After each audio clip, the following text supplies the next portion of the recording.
What's up, y'all, and welcome back to another episode of Chronicles of a Virgo Podcast. And as usual, I'm your favorite, still your favorite Virgo host, Shakita Johnson. And what is up, y'all? What is up? What is up? What is up? It feels like forever. It has been forever since I've been back behind this mic, in front of this camera, on this platform, putting out an episode. It's literally been since July. And this is a impromptu bonus episode because if you've been following me, you've been with me for a while, and you heard that last episode back in July. If you remember, I said I'll be back in a couple weeks. Pay attention. I'm gonna put out a bonus episode because at the time I just lost my father and I wanted to get into some things. I wanted to talk and let y'all know what was going on and how I was feeling. And I was coming back in a few weeks. And that did not happen. As bad as I felt like I was ready and I wanted to be ready, I wasn't ready to talk about it. And it was still so much stuff still playing out. And also, y'all know I was preparing to like relocate, and I just had so many things on my plate at that time. And I think the last thing I needed to do was get behind this mic and talk. But here we are now, a couple months later. I have been able to process things more. I'm in a different mental space, physical. I'm just in a different space altogether. And I feel like now I'm ready to talk about it, talk about what happened and where I am on the path of healing after losing my father. So I thank you guys for your patience. I thank you guys for continuing to support me, tap in with the podcast, and be on social media because I still see y'all out there, still see y'all listening, and I appreciate it. As Chronicles of a Virgo is still on a little break, it got extended, but it's okay. We will be back soon, but until then, I wanted to do this episode. And to follow this one, I think that I'm going to do a few pop up episodes here and there just to bring in the new season when I get ready to kind of like ready to put it out. But we are here now. So let's get into some things. But first and foremost, before we dive into the conversation, um, we gotta do a mental health check. And I do want to also just, issue like a little trigger warning just because I am going to be talking about like, the passing of my father. So if anyone that type of stuff triggers you, this may be what the time that click off, or you can still hold on and just see how deep I really go. But I'm gonna do our mental health check. So if you are just joining me for the first time, we do a mental health check here on every episode where we rate our mental health on a scale of 1 to 5. 5 being you're in a good space and you're doing well. 1 being you're not in the best space. There's some room for pouring, but you are making progress. We changed that around a little bit. We are making progress. We're not going to stay stuck. We're not going to stay at the bottom of the barrel. We want to get up and keep pushing through. Even if we don't feel the best, we're going to push through and do the things that we need to do. So, what are you guys feeling? How are y'all feeling today? I've been putting up social media posts, in regards to just taking that time to really check in on yourself and just offering little tools and resources here and there of things that you can do to better nurse those feelings and kind of get yourself back to being balanced and in a good space. So, for me, today, as I speak to y'all, I'm a 5. I am a 5. I have been fiving it out for a while now. I'm so grateful for that. Although there was some hiccups in the beginning of the week, I think that, like many people, when the seasons change, a lot of us deal with like that seasonal affective disorder. And your depression really sets in because it gets darker fast, it's getting cold, the sun is not shining as much as the summertime, and it affects a lot of people's moods and mental health. And for me, it was starting. I'm like, it's too early. It's not even like winter yet, but it was kicking in. So I had to like really, I had to rest first and foremost because I've been doing so much. Like, if y'all follow me on TikTok, y'all know that I be working out and just, I've been doing a lot on top of work and stuff too.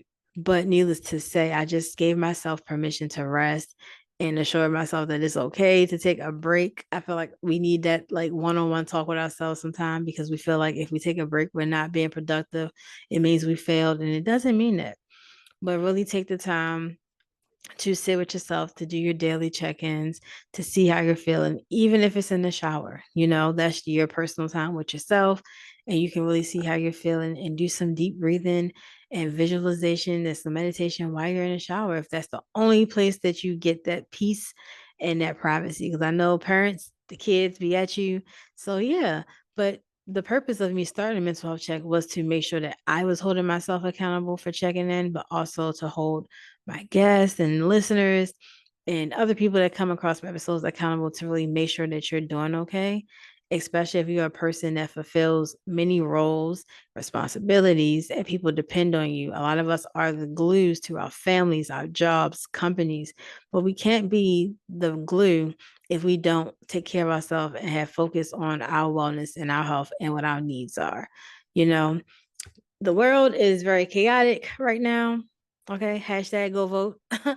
But the world is very chaotic right now, and people have to do a lot of things. So make sure that you are just protecting your peace in general and checking in on yourself, okay? And not neglecting how you feel, even if it's a little cough or sniffle or your mind just seems a little bit chaotic. Continue to ignore those things, all right? So, thank you guys for taking the time to listen to my mental health rant, but most importantly, for taking the time to just breathe and, you know, checking on ourselves because it's very important, all right? So, bear with me because I feel like I'm so rusty. I feel like I have so much to say and I just don't want to like over talk my words and I don't want to ramble on for hours and hours. Okay. But it's been a long time, y'all. It's been a long time. Um, but yes, as I stated in the beginning, this episode was supposed to be out in July, but here we are now. I know a lot of people had reached out asking me about like my move and like was I going to talk about it? And I am. I am. I have on social media. But this ain't the episode for that. But I am doing lovely. I am at peace. I feel like I am fully flourishing and just really coming into myself and really embracing my whole rediscovery process in general. I done packed up 34 because I was 34 when I moved. 34 years of my life in a U-Haul, and I came to another state. My birthday was good last month. My friends came down, and I really love it down here. I love the life that I'm creating for myself.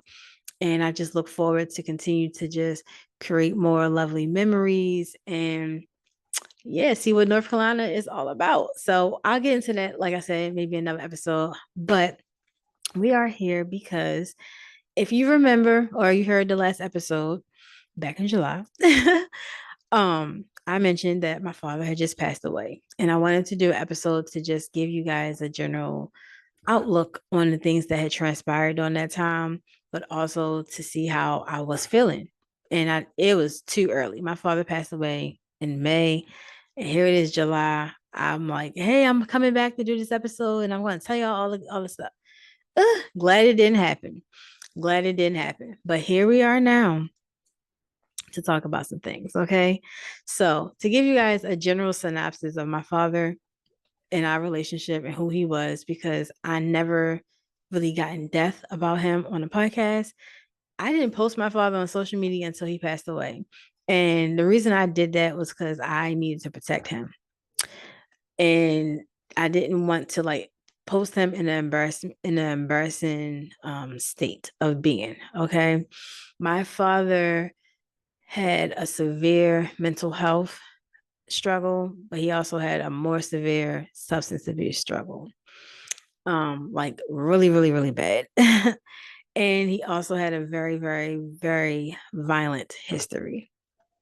And all of those things collectively allowed him the opportunity to not be a father to me or my younger sister, who's now 15.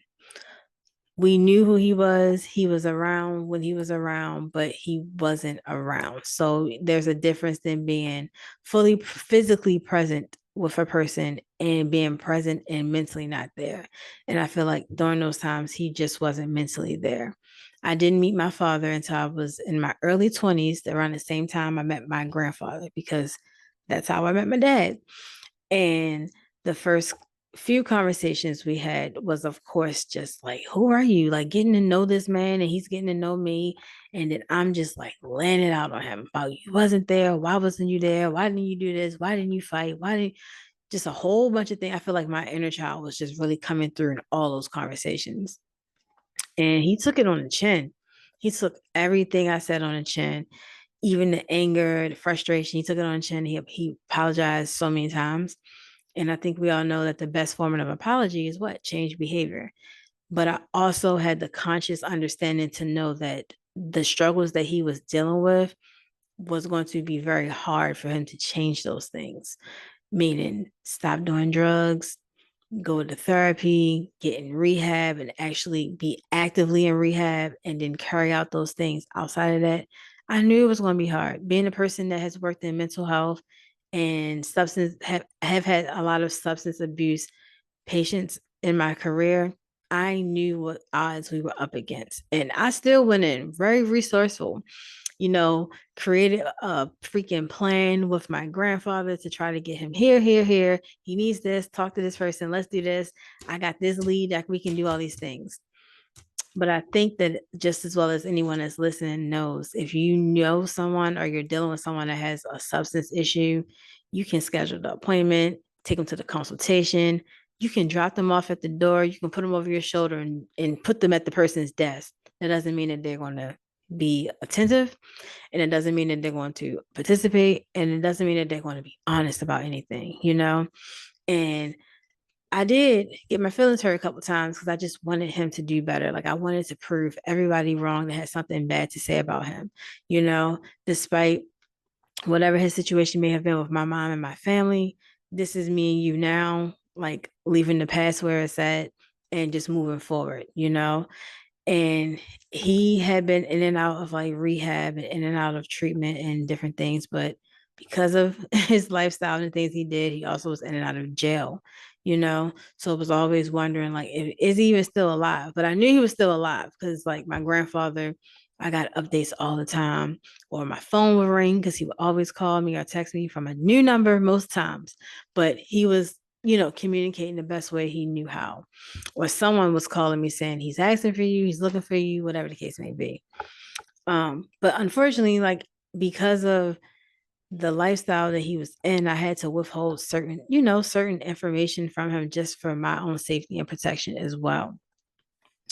So we've never experienced like the daddy daughter dances. We never really experienced like the Father Day outings. We never experienced like, you know, me bringing home my first boyfriend to my father. We never experienced none of those things, nor will my sister get to experience those things, you know? And I feel like the more I hear people talk about their relationship, the people that have like healthy relationships with their fathers talk about them, that is one relationship and dynamic that is forever cherished by a lot of females, is the relationship you have with your dad, you know, because this is the a pivotal point in all of our lives where you are supposed to be modeling what a man should be in my life and how a man should treat me and be my protector. And I have never had that, you know, and this doesn't take away from any male representation I've had in my life, whether it's been a godfather, an uncle, a cousin, whomever. It's always been in my mind that you're not my father. Like it's always been there. And my mom, she knows that, you know. It just was different. So when my grandfather came around, like, yeah, like this was my dad. Like, you know, I'm early 20s, you know, he missed out on most of my life, but he's here now. And my grandfather did everything that he could until the day he passed away to make sure that I knew he loved me, he cared about me, he supported me, and he showed me what a man was supposed to be because my father could not fulfill that. Um, so fast forward to when my grandfather passed in 2022, I don't think any of us expected for him to pass as fast as he did, let alone how fast it took my father to like relapse. Um, and I remember like very vaguely, even at my grandfather's funeral, like having to like hold my father up because he was just bad, you know. And you know, I wanted to still humanize him and make people kind of like respect him because he's still a human being, But of course, people are going to think what they want to think and act how they want to act. And that's just whatever.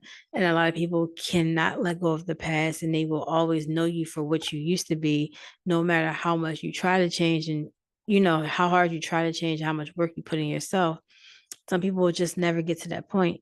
And I feel like that was the case with a lot of people dealing with him, especially because he dealt with substance abuse really bad. And I feel like when my grandfather passed, I feel like he just gave up at life, honestly. And I feel like me and my sister should have been his motivation to just, all right, now that Pop is gone, like I gotta be here for my girls because they depended on Pop, and now it has to be me. I gotta clean myself up, get the help I need, and do things I need to do. But he was too sick and too far gone. He couldn't do that. And he expressed his love and things to us all the time. But at the same time, it was like, you say this, but then, we want to see you in your better state. But he just could not get there. And even after my grandfather passed, he ended up getting locked up for some time. And I feel like at a part of me was happy he got locked up because he had to be clean. But then when he got out, he relapsed quickly. So he struggled so badly. Just he struggled badly all throughout his life, from what I've been told. Especially throughout the years that I've known him and that I've talked to him and been around him. Um, so fast forward to this year, Memorial Day weekend, I get a phone call from my sister's grandmother, and me and her have a good relationship or whatever. But you know how sometimes like a person can call you all the time, but it's like one time they call you, you just feel in your spirit that something's not right. And I love her to death, but I just was like, I'm not about to answer this call because I felt like it was about to be something. And I knew it was not going to be about my sister. Like I knew it wasn't going to be about her. And I answered, and she told me that they had found him. And I just got up, and I was at my mom's house. So I went and I woke her up, and I told her, and she hopped up, and she was we just looking at each other like two deers in the light. We just looking at each other. And I'm like, I just remember like crying, and I'm like, I'm so sorry. I don't know why I'm crying. I don't know why I'm feeling these emotions. Like, what's wrong with me? And she's like, Keita, it's okay. Like, it was your father. He's still a part of you. You were still a part of him. It doesn't matter the distance or what he went through or what you went through. Like, he was still your father. So anything you're feeling right now, it's fine. And she's like, go get yourself together. Let me make some calls, try to figure this out. And I went outside to get some fresh air and to just try to process what was going on. And I called, Jess, the favorite Virgo bestie, because Jess was my common piece. Jess has always been my common piece through so many different things. Um, I feel like all my friends have a different like role they play, and Jess is that common piece that I be needing. And especially when it's around like grief and just processing my emotions. And I remember telling her, like, I don't know why I feel so bad.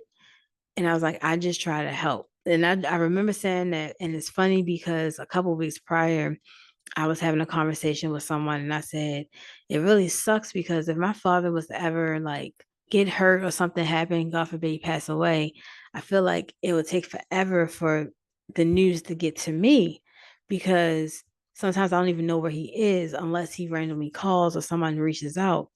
And then here we are now where someone reached out because someone found him.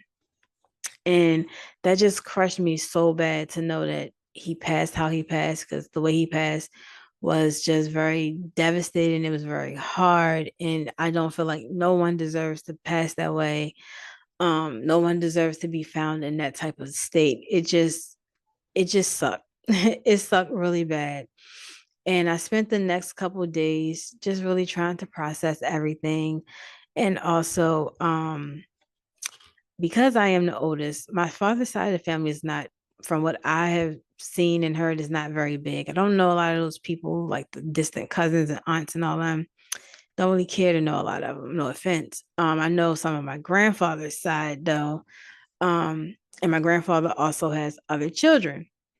So because I was next of kin and I'm the oldest, I had to go ID the body, not even 24 hours. I had to go ID the body, and I also had to do the funeral arrangements.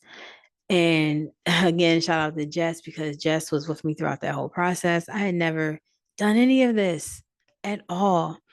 And I'm sitting across from a stranger, the funeral home, telling them all these things and withholding information because I'm afraid. But then I knew I had to give them certain information, but I gave it to them. I entrusted because I needed this information to be safeguarded because despite the state that my father was in, despite his struggles, his past, his history, anyone that talked to me during that time will tell you, including my mom, I just wanted him to be put away with respect, dignity, and just want him to be at peace.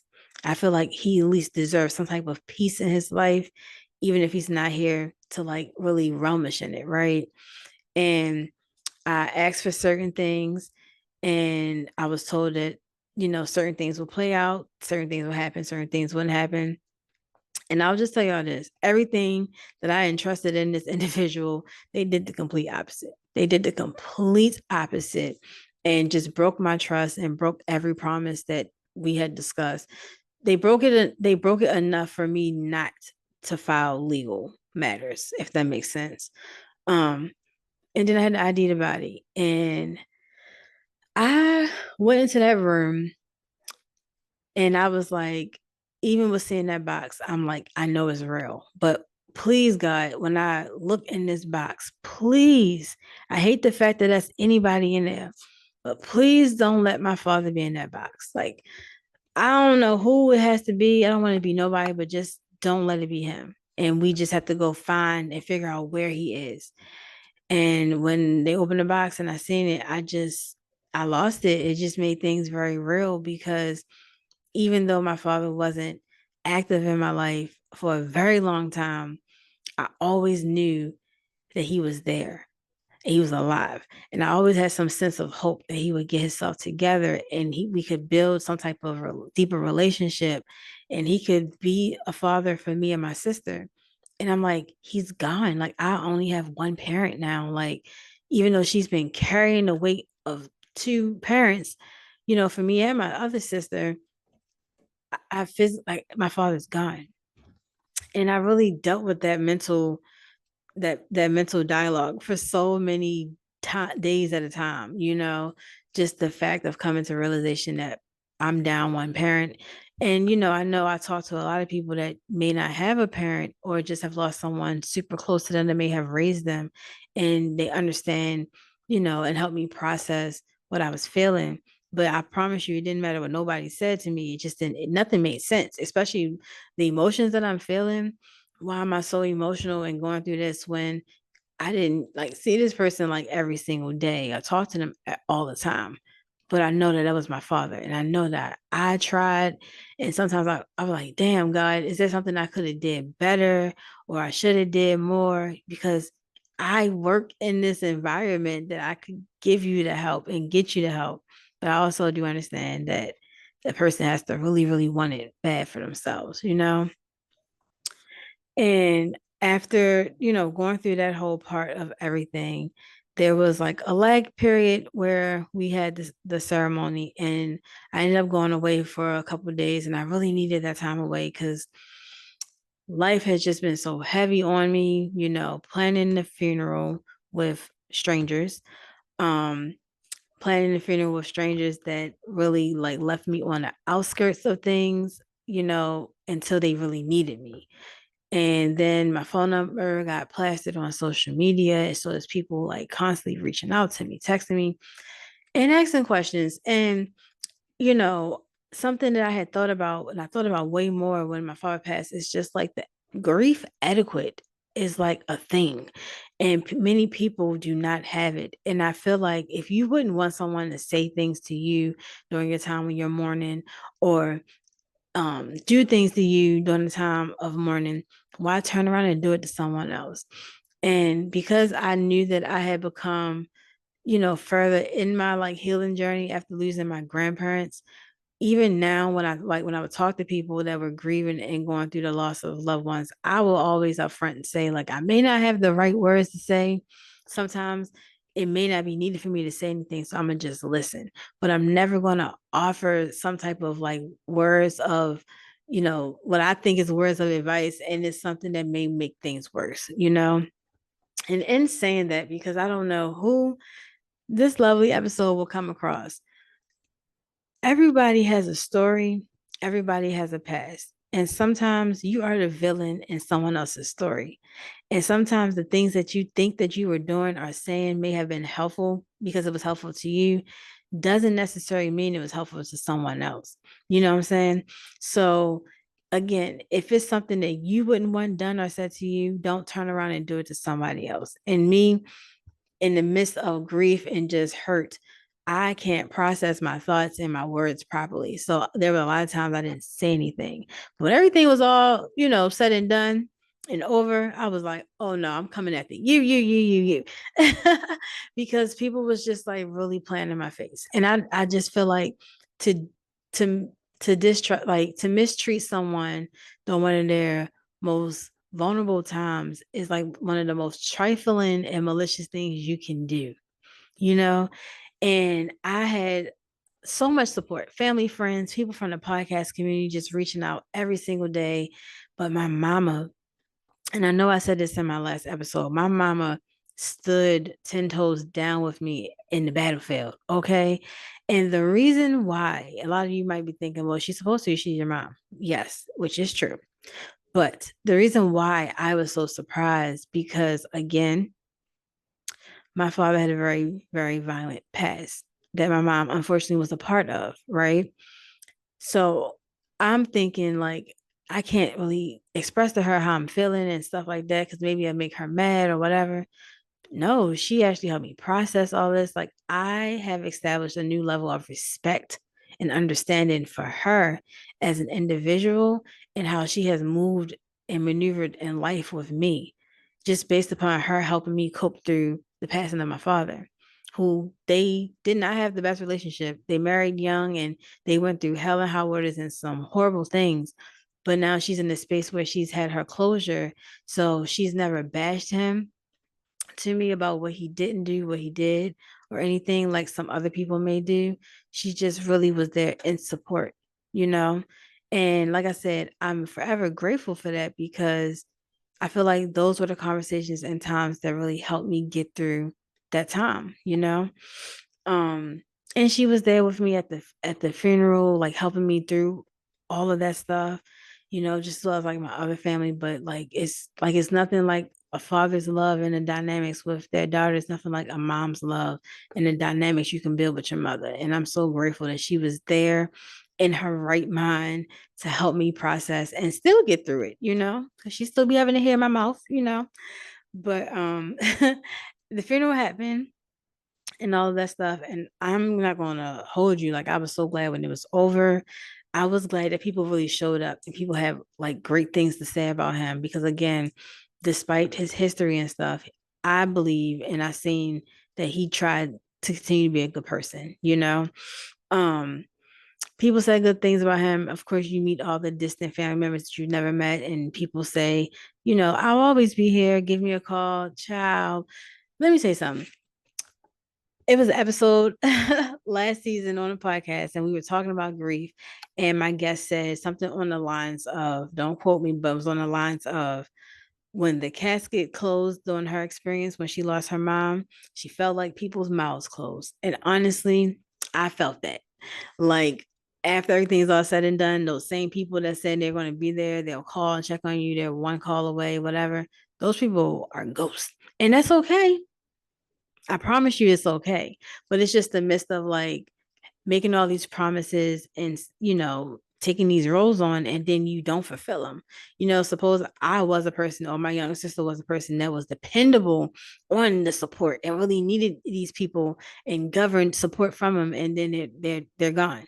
Even people that were close, I'm just like, whoa, damn, okay. I just, y'all know I bow out gracefully. So it is what it is, right? At the funeral, you meeting all these different people. And I'm sitting there with my sister, and just to look up and see like her family came, my younger sister, her family came in support. I had family that came, And then some of my friends came to support me, which like really warmed my heart because I didn't invite anyone. I just felt like it was weird to just like invite people to a funeral. I don't know. I don't know. I didn't, but they came and they was like, girl, we here to support you, to hold you down. We got you. And if you need backup, we really here. But needless to say, to me, it was a nice ceremony. He was sent off peacefully because that is what I wanted. I feel like he was humanized for probably the first time in his life. And we decided to cremate him, and I released the ashes. Me and my sister, we released the ashes before I left Baltimore, just me, her, and Jess was with us. And we recorded it and stuff and said some words. And the reason that I released the ashes was because I felt like all of his life he had been held in a box. He was in this box from being in the military, this box from being this rich boy through high school, this box with his mental health, and a box with the substance. Like he was in a box his whole entire life. He never knew what it'd be like to just be free, and he finally, at this point, unfortunately, his passing, it freed him of all of these different things that held him down and bonded him for years. And I wanted to give him that. And I truly hope that he's resting in peace. And I hope he is in peace. And as I continue to grow and flourish in my life, and my younger sister continues to grow and flourish in her life, I hope he continues to be proud of us because I fully have an understanding of why he wasn't capable to be the man that I needed him to be. I'm fully understanding of why he couldn't be the father and show up for neither one of us. But I don't think as a teenager you really understand all those things. So I just make sure that now that I talk to my sister about mental health and all of those things and allow her to know that you can feel how you feel and it's okay. And don't let no one tell you that you shouldn't feel this way because he wasn't there and he chose drugs over you. Don't let no one get that in your head because I believe that people like that have a way of showing love and it looks different from how you and I may show we love one another. And all the phone calls, all the meetings, and hearing from other people call and different things. One thing that everyone says is he loved his girls. He may not have showed it in the best way. He may not have showed up for y'all, but he loved y'all. He loved y'all. He was proud of y'all. And one of the last times that we were together, um, he was just telling me how he was proud of me, asking me, questions about when I graduated from college because no one in on that side of the family has ever graduated. So that would make me the first person that got 2 degrees, on that side of the family. So he just like telling me how proud he was and how he hoped that I continue to just be smart and how my sister continued to be smart and told me to always look out for her, just things that a parent tells you about your younger sibling and you as the oldest. And I think at that time it was going in one ear out the other, but now it's like it's all coming back and I'm holding on to those moments because all I have is those little moments to hold on to, and my sister has moments and I really pray that she has good moments and good memories that she can hold on to and it doesn't get overshadowed by all the negative. And to this day, like we are making progress. We're taking things a day at a time. Y'all know I done moved out of Baltimore and I really don't see myself ever going back to Maryland. um, and they always knew that I was going to leave. My father knew that I was going to leave at some point as well. And he even said like he hoped that when I left, I found what I was looking for and it made me happy. And it truly is making me happy. And I feel like my healing process has gotten a lot better since I've been here. Um, but yeah, that time, even though it was just a few months ago, was so difficult. And I was afraid I was going to lose my job at one point because y'all know I had just started my job on April the 1st. Here we are in May. And I have to go out of work for some time. And it sucks like when you lose a loved one, they give you like literally 3, 4 days to go do all you need to do and then come back unless you use PTO, and like I had just started. So like I was limited on time, but I did get bereavement days and some additional time to go kind of, handle my emotions and just feel what I was feeling and process things. And my job was very supportive in that manner. But overall, it was just a very different process. It was very difficult. And I know that can't nobody ever tell me God ain't real, because I know God was really, really holding me together and like intensify my faith. And just also, He put strong people around me that forced me to talk and that distracted me in a good way, but also in a healing way. And I'm forever grateful for all of those people that was, around me, friends, people from, like I said, from the podcasting, my family, and things like that, because those conversations help, helping me process all those things. So where I am at now with navigating my journey and stuff, it still kind of feels like it didn't happen, if that makes sense. Like, I can tell you everything that transpired during that time. I can tell you I lost my father, but it really still feels surreal, you know? And sometimes I really sit with it, because like nobody's really checking to see if you're really okay. People are checking to see, like, are you okay right now? But they're not checking to see like how you feeling after this happened, So it's something I just be processing by myself. I've had conversations with my mom about it, because those thoughts that I was having, they didn't just go away overnight. The emotions and feelings don't go away overnight. But I feel like because people see you smiling and you happy and you appear to be vibrant, all of those things are true. It kind of takes away from what you just experienced, probably one of the most traumatic things of your life, of burying a parent. So I just take it day by day, and I make sure that my younger sister is okay, especially since we're not in the same state anymore. But also, I don't feed much energy into like the negativity, the negative thoughts, or all the negative things that transpired or could have happened during that time, and just really focus on the fact that he's at peace. And he doesn't have to deal with the sickness and drugs and the thoughts and being in jail. Like, he don't have to deal with that no more. And I hope that, I don't know. I just hope that it continues to get better for me. I know it will, and as well as my sister. It has helped to talk to like some of my cousins, because I've lost aunts and uncles.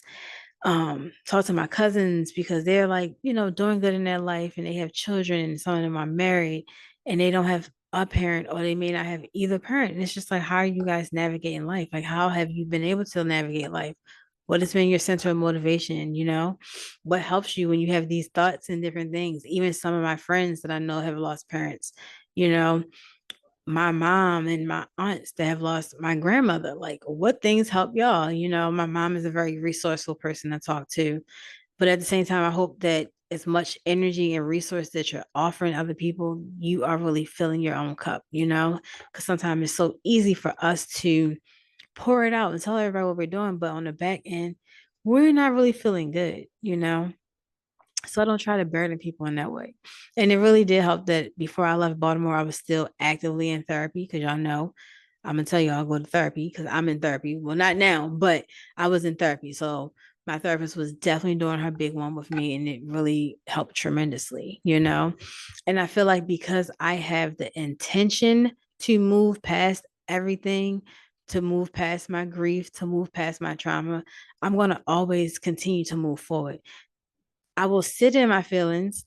I will allow myself to flow with whatever is going on at that time, but I'm not going to become stagnant and sit in it. I will acknowledge that it's going on, and I will acknowledge that I'm hurting, and that I may be hurting because of this situation, but I cannot allow myself to fall short anymore.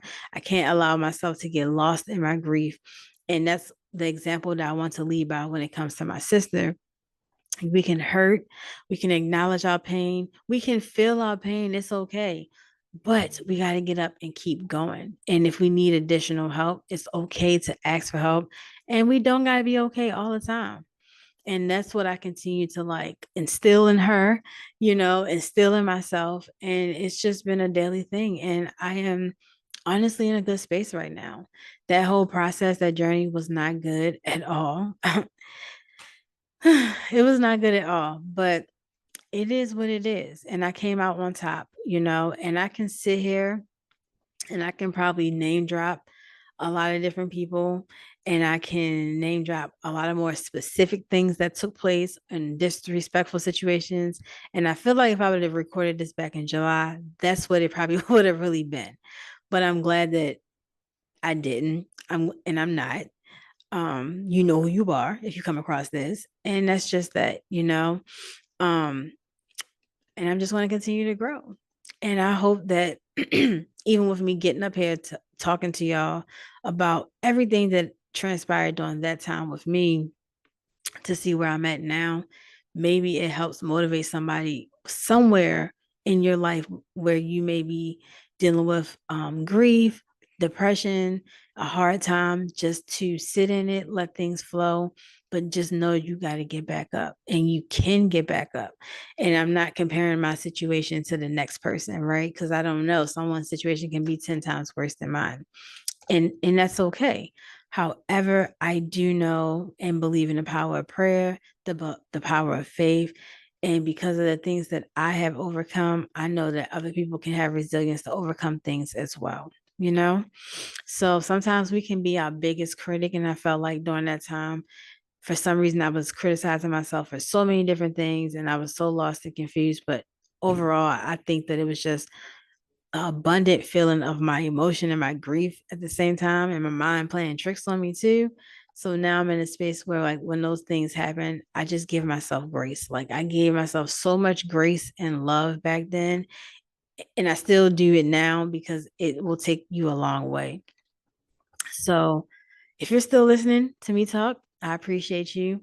I am honestly glad that I didn't talk back in July because I don't think the message would have been reciprocated the same way. I don't think that my intentions would have been fully clear. So I hope with me coming now, months later, talking to y'all about like what happened and where I'm at now, it gives you a more clear and general idea, but also it's showing that like there is such thing as healthy healing, even if during the time of the situation it wasn't a healthy situation, because it wasn't. You can turn that around for the better, and that's what I did. And I'm going to continue to own my story, this story, and other stories to come. And I'm going to continue to be the writer of all of my stories and just move how I need to move so I can be better and those around me can be better as well. Because I honestly feel like if I would let other people's actions and things dictate more of me, I probably would have been in jail. But needless to say, I probably would have been in the grave as well because I got so stressed out. Y'all, I forgot about this. I got so stressed out. My body started shutting down. Like if I was talking to you at that time, y'all know I was in physical therapy twice a week. My left side, I didn't have movement in my left side. My back was just like in excruciating pain. I felt like my legs were like numb. I was just going through like a lot. I'm like, God, are you taking me now too? Like, what is happening? It was so bad. And my physical therapist was like, this is stress. Like, we have to work to get your body back together. But I also need you to work on your mind and just releasing things. I was just so tense that my body was just like taking all the hits. It was just not processing and not moving.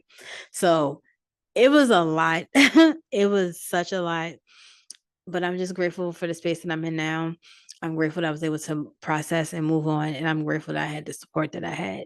So if you were someone that's listening to the sound of my voice that was, around during that time, and I've already gave so much gratitude, I'm giving more gratitude to you for just helping me through that time.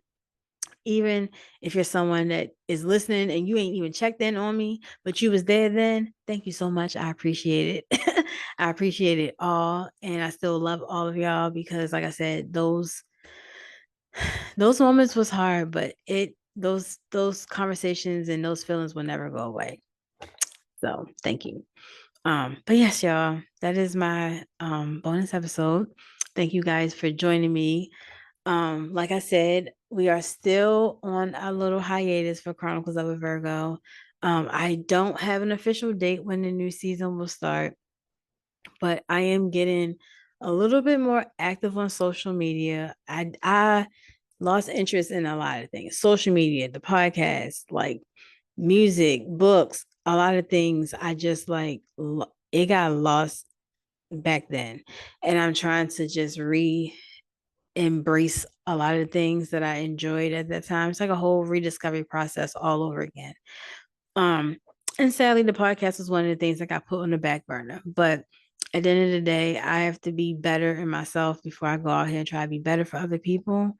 And I'm never going to come to this mic not my true authentic self, you know. So the next season, which we will be entering into season 4, more than likely probably will come out or begin in a few months. But till then, I will do a few pop-up episodes here and there. I have had people reach out to me about coming on their shows. So I am open to doing some like podcasts. So if you are someone that does want me to come on your podcast, please reach out to me at Chronicles of Virgo 22 at gmail.com. Or if you're on social media, just DM me on one of my pages, whether it's Instagram, Facebook, TikTok, Twitter, and just let me know what's up. And we will see if we are in alignment to do a recording together. Otherwise, if you are someone that wants to come on the show for my upcoming season, you can also reach out to me at one of them social medias or at my email as well. Make sure you guys are tapped in on YouTube at Chronicles of a Virgo podcast, because I still will be continuing with that YouTube journey and posting videos and things like that, as well as social media. Chronicles of a Virgo podcast on all of my social media accounts. I'm going to put all my links in the description box below so you guys can go tap in with me. And even if you want to come see what I got going on my personal pages with my little fitness challenge and all that, you can come and watch me make myself suffer. No, but you can definitely tap in with me too and get a little bit of motivation, okay? But I thank you guys again for joining me back for this bonus episode. And I also want to give a big shout out to the Unfiltered Studios Network. That is my podcast network that I am a member of, along with a bunch of other amazing podcast hosts.